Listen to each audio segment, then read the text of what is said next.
안녕하세요, 나루나무입니다. 썸네일에서 보셨다시피 이 영상에서는 유난히 긴 머리를 고수했던 제가 삭발을 했던 이유에 대해 상담 이론과 연결지어 얘기하고자 합니다. 저는 어릴 적 뚜렷한 이목구비로 인해 혼혈 같다, 예쁘다, 눈에 띈다 등의 외모에 대한 관심과 표현을 많이 듣고 자랐어요. 지금은 눈동자와 머리색이 어두워졌지만 어릴 땐 좀 밝은 편이라 더 이국적으로 보였던 것 같아요.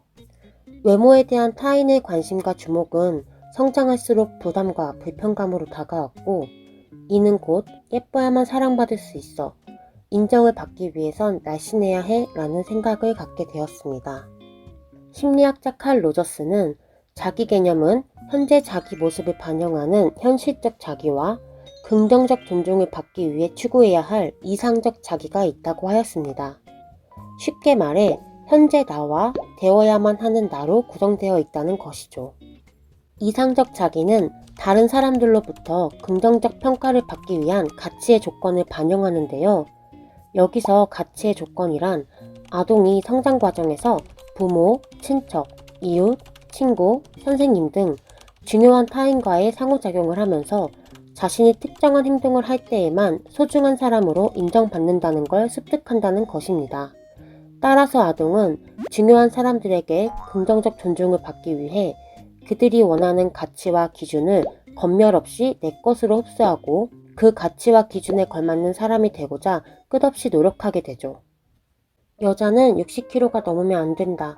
얼굴은 작아야 하고 피부는 희고 매끈해야 사람들이 예쁘다고 한다. 예쁘면 사랑받을 수 있고 그 사랑과 관심을 받아야 나는 가치롭다. 저는 20대 중반까지 예뻐지고 싶다. 사랑받고 싶다. 근데 왜 예뻐야 하지? 예쁘다의 기준이 뭐야? 사랑이란 뭐지? 라는 물음지옥에 갇혀 스스로와 싸워야만 했습니다. 초등학교 3학년이 되던 해에 너무 마른 제가 걱정된 부모님은 한약부터 녹용까지 이것저것 많이 먹였다고 해요. 무엇이 효과를 일으킨지는 모르나 그중 하나가 제 몸에 잘 맞아 먹성이 좋아졌고 급격하게 살이 쪘습니다. 몇 개월 사이 저체중에서 과체중이 되었죠. 살은 계속해서 쪘고 주변 사람들의 시선과 말이 달라졌습니다. 특히 오랜만에 보는 어른들은 어머, 너 어쩌다가 이렇게 됐니? 역변했네 라는 말을 쉽게 하였습니다. 그렇게 중학생이 된 저는 청소년기 내내 이전에 예쁘다는 말을 다시 듣고 싶어 헬스장을 등록하고 굶기, 마녀스프 다이어트, 원푸드 다이어트 등 여러 다이어트를 하였습니다. 10kg 감량, 15kg 증가, 18kg 감량, 20kg 증가. 반복되는 요요 현상이 일어났습니다. 그리고 살이 빠질 때와 찔 때마다 변하는 타인들이 나를 대하는 시선과 태도.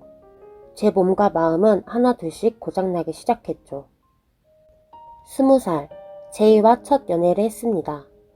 제이는 저에게 친구들이 그러는데 너랑 사귀기에 내가 너무 아깝대. 네가 뭐가 아쉬워서 걔랑 사귀냐. 더 귀엽고 예쁜 애도 많은데 라고 하더라. 라고 하더군요. 그와의 연애는 짧았지만 그의 말은 오랜 시간 저를 아프게 했습니다. 그리고 잠수 이별을 고한 K. 저는 내가 뚱뚱하고 못생겨서 도망갔나봐 라며 이별의 원인을 제게서 찾으려고 했습니다. 물론 제 전 남자친구들이 모두 쓰레기는 아니었어요. 저를 있는 그대로 사랑해주고 소중하게 생각해주던 엘이라는 멋있는 친구도 있었습니다. 또한 사귀진 않아도 나름 대시도 많이 받았었는데요. 문제는 저의 자존감이 낮을 대로 낮아져 속으로 쟤는 나를 왜 좋아할까? 목적이 있어서 잘해주는 게 아닐까? 라는 의심이 들었다는 것입니다. 다시금 반복되는 굴레. 여자는 예뻐야 사랑받을 수 있고 모두에게 사랑과 관심을 받아야 나는 가치롭다. 22살, 1년간 돈을 모아 친구와 미국 여행을 갔습니다. 한 달간의 미국 여행은 제 삶의 가치관과 기준에 대한 답을 내리게 해준 첫 계기가 되었습니다. 물음지옥의 동아줄을 내려준 멕시코 기사님. 여행 첫 시작은 패키지로 시작했는데 한국에 돌아가지 않고 자유여행을 하겠다는 저와 친구가 불안했는지 한동안 걱정 어린 눈으로 바라봐준 따뜻하신 분입니다. 패키지 마지막 날 그는 저에게 다가와서 전에 내가 스스로 뚱뚱하다고 했잖아. 근데 다시는 절대 그렇게 생각하지 마. 너는 지금이 가장 아름답고 최고로 예뻐. 의심하지 마, 진짜야. 그러니까 살 빼지 말고 그대로의 너를 사랑하렴. 이라고 했습니다. 지금도 그의 반짝이던 눈과 명확했던 메시지가 선명합니다. 비교하지 않는 삶을 느끼게 해준 가족. 클리블랜드에 사는 이모와 이모부, 쉐넨과 콜린. 2주간 이모네 집에서 지내며 함께 여행을 했습니다. 그들은 지내는 동안 맛있는 요리를 해주고 좋은 식당도 데리고 가주었는데요. 다이어트를 한다고 새벽 6시에 일어나서 줄넘기와 훌라후프를 하고 음식도 찔끔찔끔 먹는 제 모습을 보며 이모부는 진심 어린 표정으로 너 너무 말랐어. 그러다 죽어. 라고 했습니다. 당시 제 몸무게가 67kg였는데 말이죠. 하루는 제 워너비인 연예인 사진을 본 이모가 안쓰러운 표정으로 이렇게 말했습니다. 이 사람은 이것이 직업이야. 화보를 찍을 땐 관리를 하고 멋있는 모습을 보여줘야 하지. 하지만 일상생활은 우리가 볼 수가 없잖아?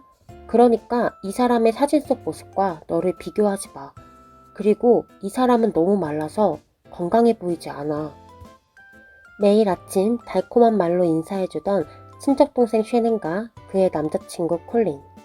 뺄 살이 어디 있냐며 같이 행복하게 맛있는 음식을 먹자는 이모부. 나를 너무 사랑해주는 이모. 덕분에 한국에서의 10여 년간의 불안과 서름이 조금이나마 해소되었습니다. 저와 친구는 가족을 떠나 마지막 여행지인 뉴욕으로 갔습니다.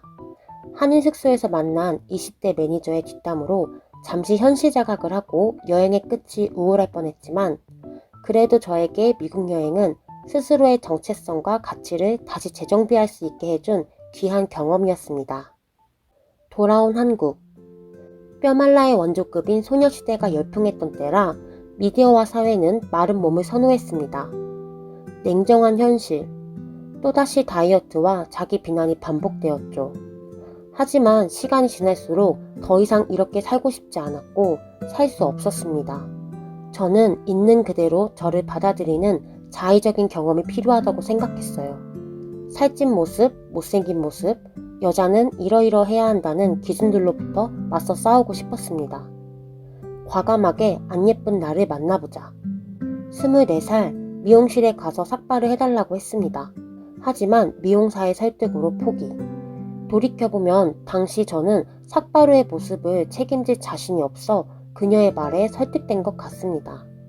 29살, 스스로에게 꼭 삭발을 해야 하는가? 라고 물었고 대답은 yes. 이유는 살이 쪄도 예쁘다고 말해주는 사람은 있지만 삭발한 모습을 보고도 예쁘다는 사람은 없을 것 같아서였습니다. 예쁘다는 형용사는 나를 또 물음 지옥에 넣어 흔들 것이기에 삭발을 하고 사람들의 시선을 견뎌보자. 그리고 흔히 말하는 생각보다 세상 사람들은 너에게 관심이 없다라는 말이 사실인지 경험해보고 느껴보자. 그리고 가장 중요한 것. 만약 내가 사람들에게 인정을 받지 못하고 비난이나 부정적인 평가를 받아 숨고 싶다면 도망가자. 그리고 도망가는 나를 인정하고 그대로 수용하고 존중하며 사랑해주자. 그렇게 저는 20대가 가기 전 미용사 친구에게 부탁하여 삭발을 하게 되었습니다. 원래 목표는 면도까지 해서 반딱반딱한 모습이었는데 막상 1mm도 안 되는 모습을 보니 하루면 자랄 그 검은 잔디들이 얼마나 아깝고 무섭던지요. 결국 면도는 안 하기로 결정했습니다. 요리조리 둘러봐도 어색. 그래도 오랫동안 만나고 싶던 모습이었기에 반가웠고 그 자리에서 한참을 웃었습니다. 미용실에서 나온 저와 친구는 근처 식당에서 밥을 먹었는데요. 조금 전에 웃음기는 사라지고 식당의 모든 사람들이 나를 쳐다보는 것 같은 기분에 너무 부끄럽고 창피했습니다. 심장이 콩콩, 밥이 코로 들어가는지 입으로 들어가는지 모르겠더라고요. 삭발을 하고 수치스러움을 마주하겠다. 참 쉽지 않은 결정이죠. 삭발을 했을 땐 몰랐는데 뒤늦게 생각해보니 제가 한 행동이 수치심 깨뜨리기 연습과 비슷하다는 것을 알게 되었습니다. 미국의 심리학자 앨리스가 창시한 합리적 정서행동 치료에서는 수치심 깨뜨리기 연습이라는 독특한 기법을 내놓았습니다. 앨리스는 수치심이 정서장애의 핵심 요인이라고 생각했기에 내담자들에게 수치심을 극복하기 위한 다양한 행동을 많은 사람 앞에서 해보도록 권유했죠.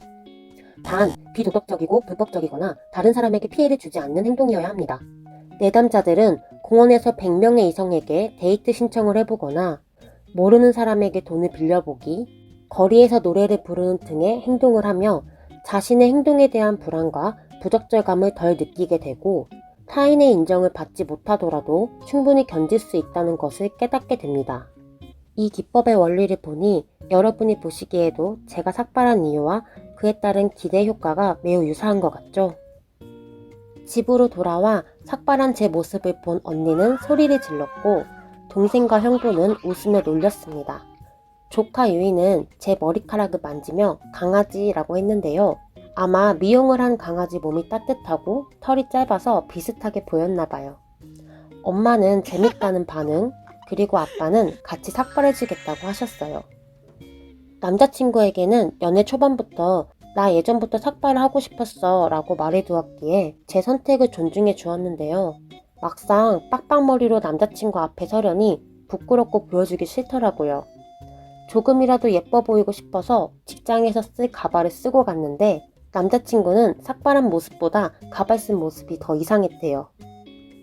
남자친구에게만큼은 예쁘다는 말을 듣고 싶던 저는 삭발하기 전에 내가 삭발해도 예쁘다고 해줄 거야? 라고 물은 적이 있어요. 이에 그는 나는 거짓말은 못하겠어. 그래서 예쁘다고는 못할 것 같아. 하지만 언제나 사랑한다고 해줄게. 라고 했습니다. 저는 이 말이 참 고마웠어요. 내가 예쁘던 안 예쁘던 그대로를 사랑해주는 사람. 남자친구를 참 잘 만났다고 느끼는 순간이었습니다. 사회생활은 어떻게 했을지 궁금하시죠? 다행히 직장에서 제 모습을 존중해주신 덕분에 문제없이 잘 다녔습니다. 초반엔 주로 가발을 쓰고 다녔고 머리카락이 조금 자란 이후로는 챙없는 모자를 착용했어요. 대학원 수업을 갈 때나 친구들을 만날 때는 가발을 안 쓰고 헤어밴드와 비닐을 쓰고 다녔습니다. 제가 아는 사람들 중 단 한 명도 비난하거나 욕하지 않았어요. 오히려 제가 삭발한 이유를 들으며 용기 있다, 멋있다고 말해주었죠. 정말 소중하고 감사한 인연들입니다. 칼 로저스는 개인이 경험하는 가치의 조건을 줄이기 위해서는 타인으로부터 무조건적인 긍정적 존중이 필요하며 이를 통해 자기 존중감이 높아진다고 믿었습니다. 다시 말해 내가 하는 모든 경험이 타인으로부터 조건 없이 긍정적으로 존중받는다면 온전히 기능하는 사람이 될 수 있다고 하였죠. 온전히 기능하는 사람이란 자신을 신뢰하고 외부의 가치나 권위적인 타인의 영향을 덜 받게 되며 방어적 태도 없이 자신의 경험을 있는 그대로 받아들입니다. 또한 개인적인 자유로움 속에서 자신의 삶을 생산적이고 보람있는 방향으로 이끌 수 있고 자신의 행동과 결과에 대한 책임을 질 수 있는 사람들이죠. 저는 미국에서의 경험, 가족과 남자친구, 친구들, 직장 동료들의 수용과 존중을 받으며 제 안에 저를 만날 수 있었습니다. 그들은 저에게 가치의 조건 없이 무조건적 긍정적 존중을 해주었고 있는 그대로 사랑해 주었습니다. 그래서 이러한 경험을 통해 온전히 기능하는 사람이 되었냐고요? 아니요. 아직 완전하진 못한 것 같아요. 왜냐하면 저는 이 영상 속 사진을 넣을 때에도 꽤 많은 사진에서 저의 큰 콤플렉스인 비대칭이 신경 쓰여 살짝살짝 보정을 했고 피부도 톤업, 얼굴 크기와 팔뚝살도 슬쩍 줄였기 때문이에요. 그래도 이런 저도 귀엽게 봐주려고요. 아직도 나는 예뻐 보이고 싶구나. 그래, 누군들 안 그러겠어? 지금까지 사진을 보다 보면 제 얼굴이 심한 비대칭이라는 걸 아셨을 거예요. 다른 영상들을 보면 제 비대칭과 관련해서 궁금해하거나 지적하시는 분들이 있었는데요. 제가 유난히 비대칭인 이유에 대해서는 따로 영상을 만들어서 이야기해보겠습니다. 때때로 삭발한 저를 지나치게 쳐다보는 눈빛이 부담스럽기도 하고 걱정 어린 눈빛으로 바라보는 사람들도 있었지만 정말 생각 외로 사람들은 제게 별 관심이 없더라고요. 그렇게 생각보다 세상 사람들은 너에게 관심이 없다라는 말이 입증되었습니다. 아주 평범하게 생활했어요. 하지만 화장을 안 한 날이나 머리카락이 거지존에 들어갔을 때는 밖에 나가기 싫기도 했어요. 또 삭발에 살까지 찌면 안 되지 라며 운동을 더 열심히 하기도 했습니다. 의식하기 싫었지만 자꾸만 의식하게 되는 사람들의 시선. 저는 삭발을 다짐했을 때 스스로에게 약속했던 것처럼 이런 생각을 하는 저를 있는 그대로 수용하고 존중했습니다. 너 아직도 외모에 대한 평가가 신경 쓰이는구나? 살이 찌면 버림받을 것 같아서 두려운 거야? 그래, 그렇게 느낄 수 있어. 그렇게 생각해도 괜찮아. 왜냐하면 너는 알고 있잖아. 너가 얼마나 가치 있는 사람인지. 있는 그대로 멋진 사람이라는 걸. 그래, 내가 알고 있으면 그대로 된 거야. 한창 펭귄머리일 때 혼자 러시아 여행을 다녀왔습니다. 많은 사람들이 해외여행을 가는 이유는 자유로움 때문일 텐데요. 저 또한 해외에 나가 있을 때 또 다른 나, 진정한 나를 발견할 수 있어서 정말 좋아합니다. 펭귄머리여도 해외에서는 남을 의식하는 제 습관이 거의 나타나지 않아서인지 더욱 편안했습니다. 혼자 있지만 함께 있는 것 같은 느낌. 어느 정도 긴장이 낮아지고 환경이 익숙해질 때쯤 내면 아이에게 말을 걸었습니다. 대상관계 이론가들은 한 개인의 정신 속에서 하나의 독립적인 인격체처럼 존재하는 아이의 모습을 내면 아이라고 하였고, 존 브래드쇼는 어린 시절 무시당하고 상처받은 내면 아이는 성인기 부적응의 원인이 된다고 하였습니다. 제 안에 상처받은 내면 아이가 있다는 것은 첫 상담을 받을 때 알게 되었어요. 괴롭지만 내면 아이는 그 누구도 아닌 내가 성장시켜야 합니다. 때문에 상담 공부를 하면서 상처받은 내면 아이를 외면할 때도 많았고 괴로움에 발버둥 친 적도 있습니다. 하지만 러시아 여행에서는 내면 아이와의 만남이 그리 힘들지 않았어요. 성인이 된 내가 어린 시절 나에게 편지도 쓰고 어릴 적 무서웠던 상황에서 지금이라면 어떻게 대처할 것인지 생각해보며 변화하는 나의 감정을 느껴보기도 했습니다. 정말 최악이었던 기장. 꿋꿋하게 커플 여행도 가고 가족 여행도 다녀왔습니다. 다시 봐도 정말 웃긴데요. 스스로는 가장 못나 보이는 기장이라고 생각하는데 남자친구는 이때가 정말 좋았대요. 머리카락이 자라는 것만으로도 고맙고 감사했다나요? 현재 저는 예전처럼 긴 머리로 살고 있고 여전히 타인을 의식하고 비교하며 인정과 사랑을 확인하고 싶을 때가 많아요. 하지만 이전과 확실히 달라진 점도 많습니다. 외모에 대한 집착과 평가에 대한 두려움이 낮아졌고 사람과 사랑을 신뢰할 수 있으며 가능한 한 현재 느끼는 감정과 생각, 행동을 수용하고 존중합니다. 또 내 가치에 대한 기준이 나에게 있다는 것을 알고 기준이 흔들릴 때면 내면의 소리를 들을 수 있는 힘이 생겼습니다. 그리고 무엇보다 나는 있는 그대로의 나를 사랑할 수 있습니다. 나는 나로서 나의 잠재력을 펼치며 오늘도 성장하고 있습니다.